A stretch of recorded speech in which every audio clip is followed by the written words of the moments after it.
하루 3분의 말씀 묵상을 통해 당신의 삶의 기적을 체험하세요. 가정의달 특집 온전한 가정회복 시리즈 사랑하는 자녀에게 무엇을 상속할까? 두 번째, 잠언 4장 6절에서 7절 지혜를 버리지 말라. 그가 너를 보호하리라. 그를 사랑하라. 그가 너를 지키리라. 지혜가 제일이니 지혜를 얻으라. 내가 얻은 모든 것을 가지고 명철을 얻을지니라.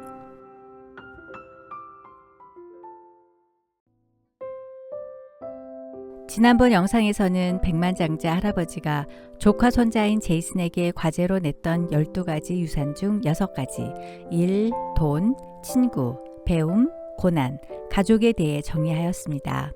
나머지 6가지는 무엇일까요? 할아버지가 제이슨에게 주었던 7번째 유산은 웃음이었습니다. 빌립보서 2장 18절 이와 같이 너희도 기뻐하고 나와 같이 기뻐하라. 잠언 15장 13절 마음의 즐거움은 얼굴을 빛나게 하여도 마음의 근심은 심령을 상하게 하느니라. 어려움 속에서도 웃음을 잃지 않고 사는 사람을 찾아 그 사람을 통해 무엇을 배웠는지 보고하는 것이 과제였습니다.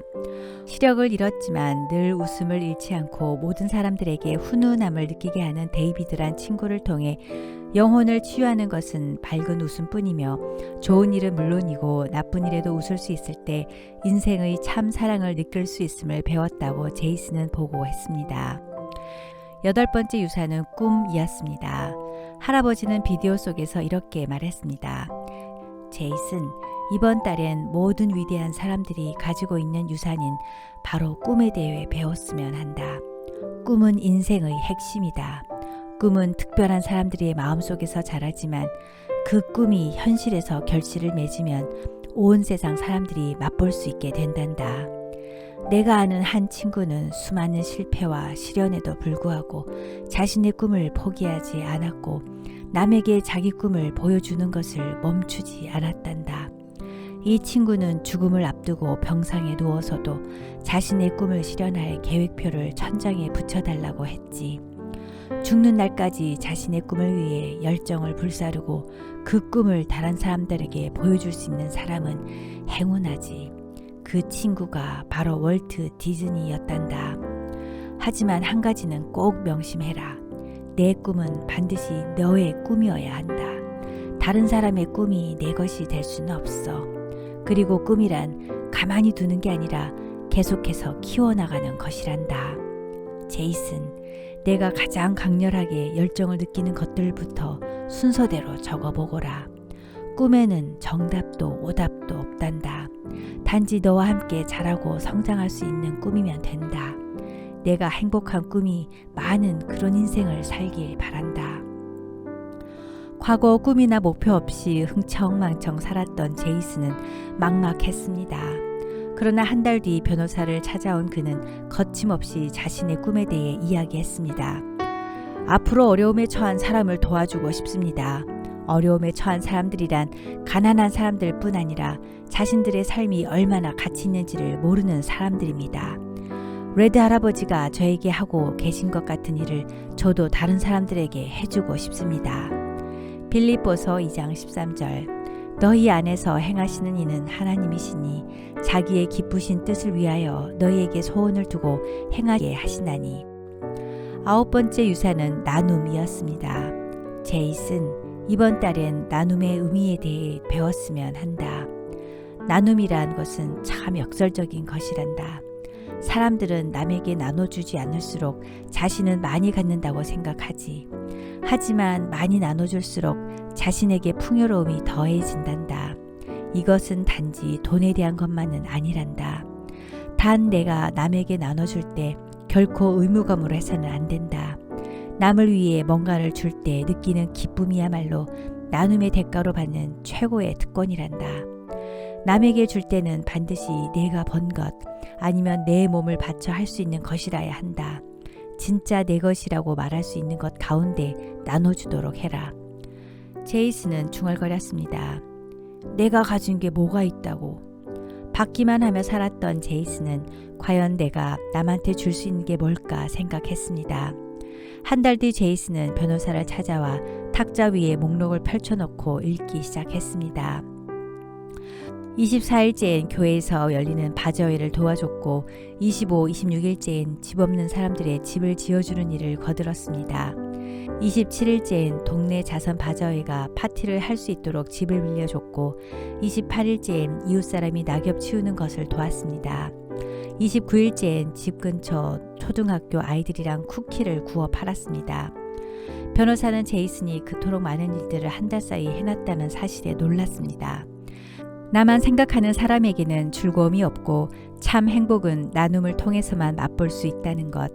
사랑하는 마음으로 무엇이든 나누고 나면 받는 사람이나 주는 사람이나 처음보다 더 풍요로워진다는 것을 깨달은 제이슨은 정말 행복했습니다. 사도행전 20장 35절 주 예수께서 친히 말씀하신 바 주는 것이 받는 것보다 복이 있다 하심을 기억하여야 할지니라. 10번째 유산은 감사였습니다. 제이슨, 같은 동네에 사는 조시 할아버지에게 어떻게 하면 늘 그렇게 밝은 기분으로 살 수 있느냐고 물어봤지.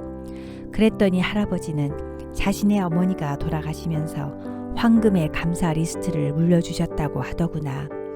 매일 아침 할아버지는 잠자리에서 일어나기 전에 누운 채로 특별히 감사해야 할 10가지 리스트를 눈앞에 떠올린다는 것이야. 어떤 날은 정말이지 하찮아 보이는 일에도 감사를 드렸고 또 어떤 날에는 내 인생과 내 주위의 모든 것에 대해 감사했지. 뭔가 더 갖고 싶을 때는 이미 자신이 갖고 있는 것에 대해 생각해 보거라. 그렇게 하면 자신이 얼마나 많은 것을 갖고 있는지 느끼게 될 것이다. 정말 감사해야 될 것 같은 사람들은 감사할 줄 모르고 거의 아무것도 없는 사람들은 많은 경우 감사하면서 사는 것을 보면서 제이슨은 그동안 당연한 것으로만 알았던 세상의 모든 것들에 감사하고 사랑할 줄 알게 되었습니다. 데살로니가전서 5장 18절 범사에 감사하라. 11번째 유산은 하루였습니다.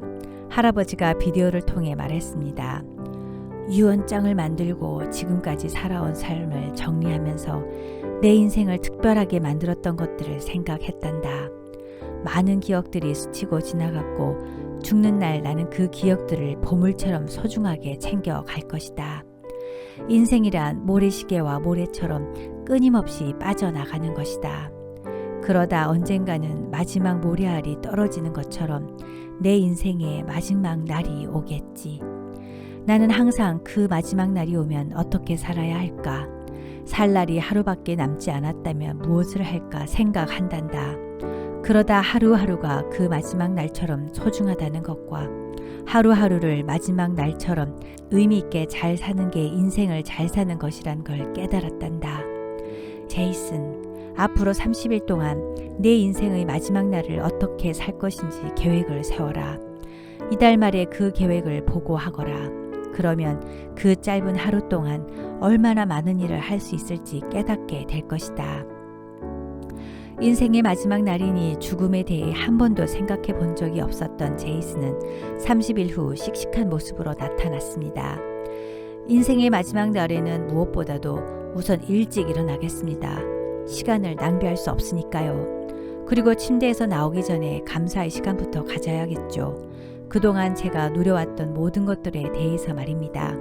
그리고 제게 있어 특별한 분들에게 전화를 걸어 잘못한 부분들을 사과하고 나쁜 기억들은 잊고 좋은 기억들만 간직하겠다고 말할 것입니다. 저녁엔 친구들과 사랑하는 사람들과 함께 파티를 열고 싶습니다. 그리고 파티가 끝날 때쯤 레드 할아버지가 제게 가르쳐 주신 소중한 교훈들을 그들에게 얘기해 줄 겁니다.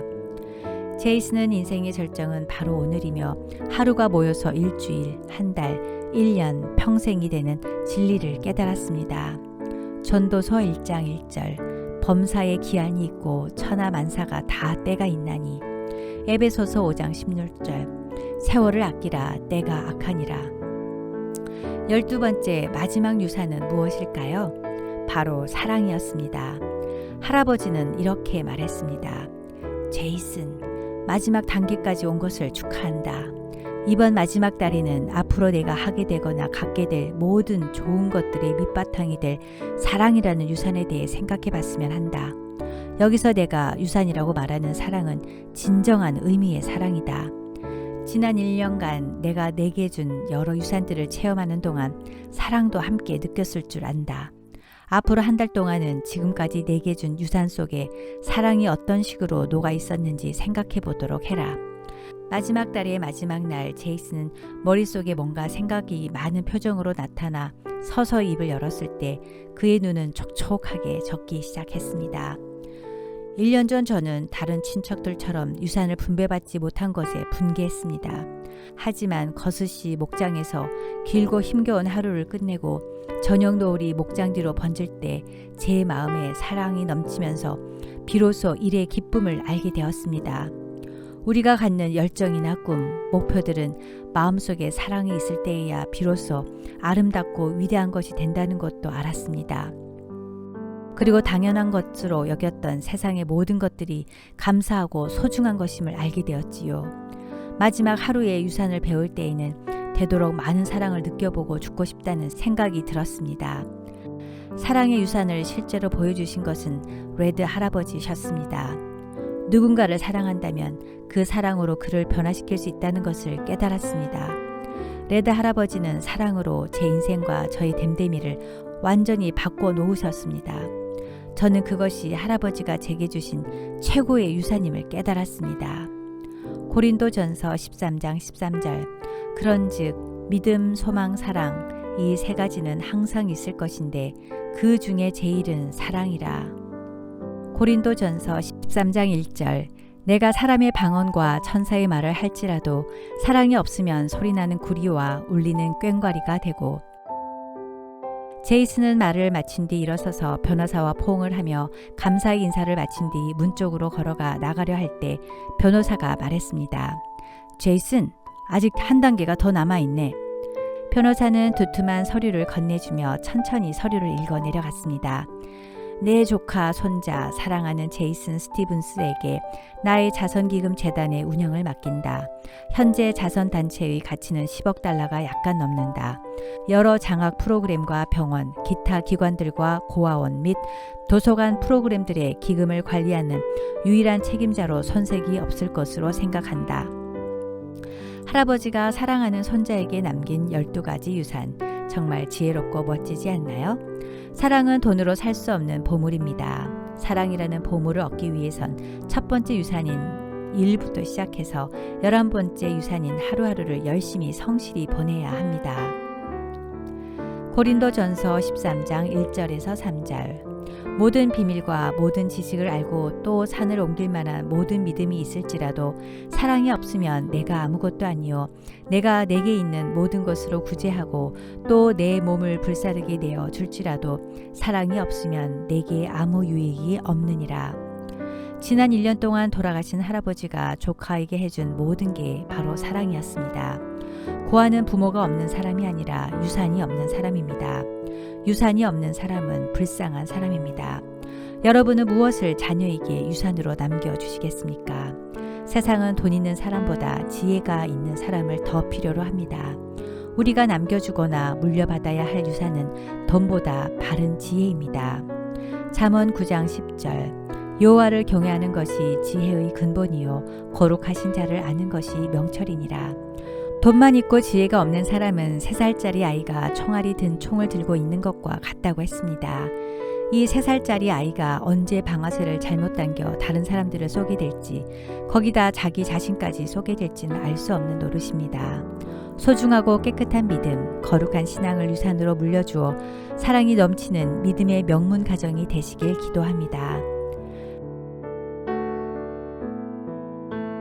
만물의 주인이시며 우리 가정의 선한 목자이신 하나님 아버지, 하나님이 허락하신 소중한 자녀들에게 재물보다 더 소중한 하나님을 경외하는 지혜와 사랑을 유산으로 남기는 믿음의 부모가 되게 하소서.